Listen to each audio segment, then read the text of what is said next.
Je m'appelle Daouda Ndour, je suis membre de UCT, je suis maraîcher.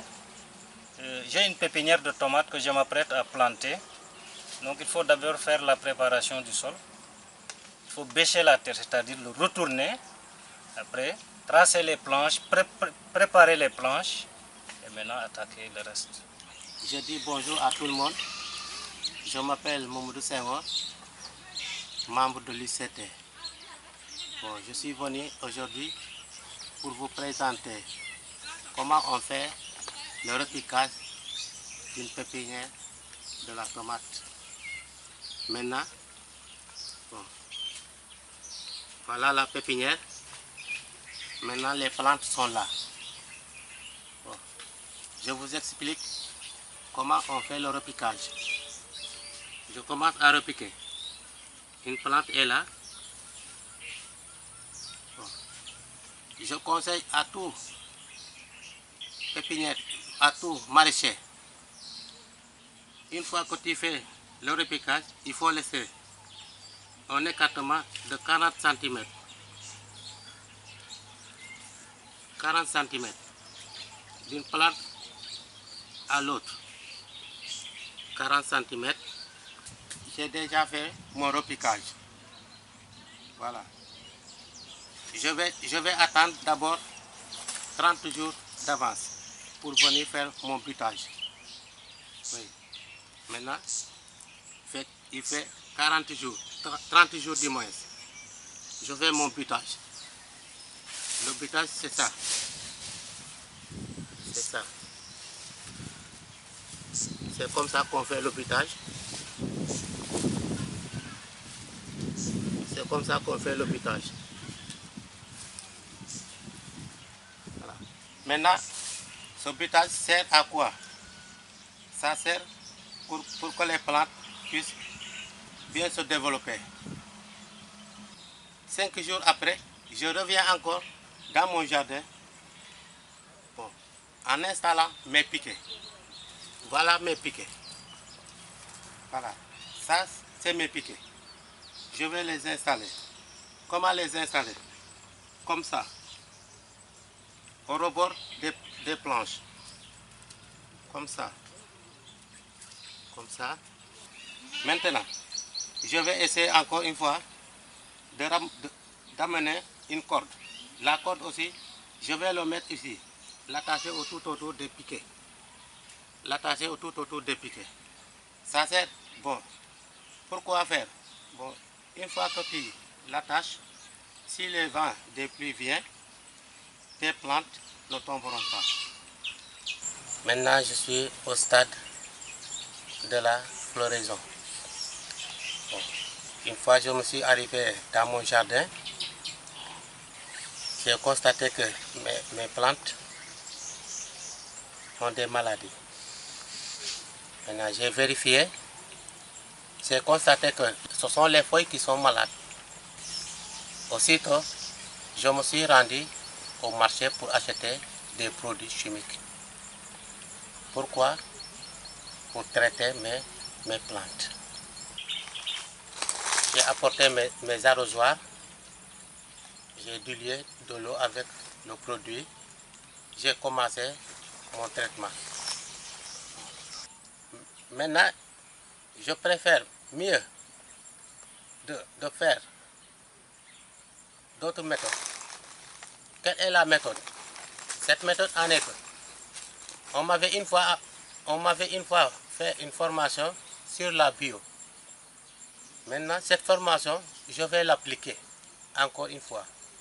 Parce que le fait d'aller au marché chaque fois, d'acheter des produits chimiques, c'est gênant. Et que ça fait aussi des risques. Ça fait des risques. Parce qu'une fois que tu fais des traitements, la bouteille que tu avais achetée, tu lances dehors à la portée des enfants, ça, vraiment, c'est pas bon. Oui. Ça peut faire des accidents mortels. Quand tu fais ton traitement, si tes fruits là, si les fruits des plantes sont mûrs, tu n'oses pas arracher le jour et manger. Mais quant quant au bio, si tu fais tes traitements, si tu veux un fruit de ces plantes, tu peux l'arracher et manger sans aucun effet.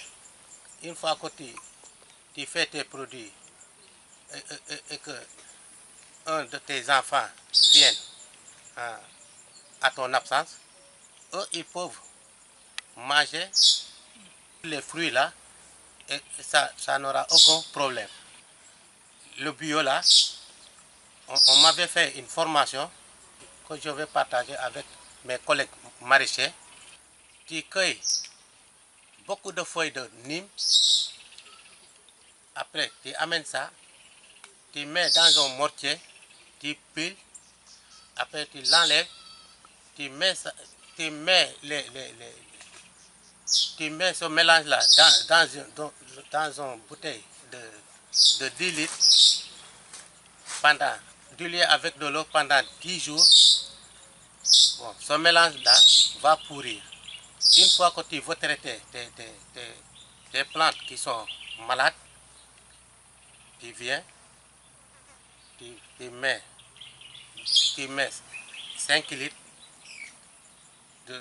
du produit, après tu mets 10 litres de l'eau du lait. Après tu fais le mélange, tu fais ton traitement. Je suis venu dans mon jardin aujourd'hui pour cueillir mes tomates. Les tomates, j'ai deux variétés de tomates, de culture du moins. Bon, j'ai cultivé la conventionnelle, j'ai cultivé aussi le bio. Bon, la première chose à faire, c'est je vais cueillir sur le conventionnel. Maintenant, je commence. Dans le conventionnel, j'ai cueilli 3 cachets. Dans le bio, du moins, je me suis retrouvé encore avec 2 cachets. Dans l'ensemble, j'ai 5 cachets. Maintenant, ce qui me reste, c'est d'aller vers le marché pour vendre.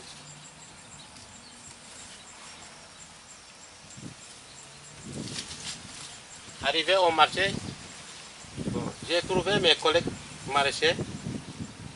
Je leur ai demandé le prix d'aujourd'hui. Ils m'ont dit que le prix d'aujourd'hui c'est à 12 500 francs le cachot. Et que j'ai deux cultures différentes. J'ai le bio et le conventionnel. Maintenant, apparemment, je leur disais que le conventionnel, je peux le vendre à 12 500, comme ce que j'ai trouvé dans le marché. Mais quant au bio, je vais le vendre au-delà de 12 500. À 15 000 francs le prix. Voilà. Maintenant, j'ai trouvé un collègue encore. Il est venu avec 2 cachets de conventionnel. Il s'est retrouvé avec 25 000. Moi, mes 2 cachets de bio, je me suis retrouvé avec 30 000. Vous voyez la différence. Je dis à mes collègues maraîchers de bien pratiquer le bio que le conventionnel. Parce que le conventionnel, là, à chaque fois, tu achètes, c'est infini. Mais quant au bio, là, ça demande de l'effort. Oui, ça demande de l'effort. Tu vas aller chercher du fumier, du sable sen, des feuilles d'arbres pour faire le traitement. Ça demande de l'effort. Ce sont les paresseux qui pratiquent le conventionnel.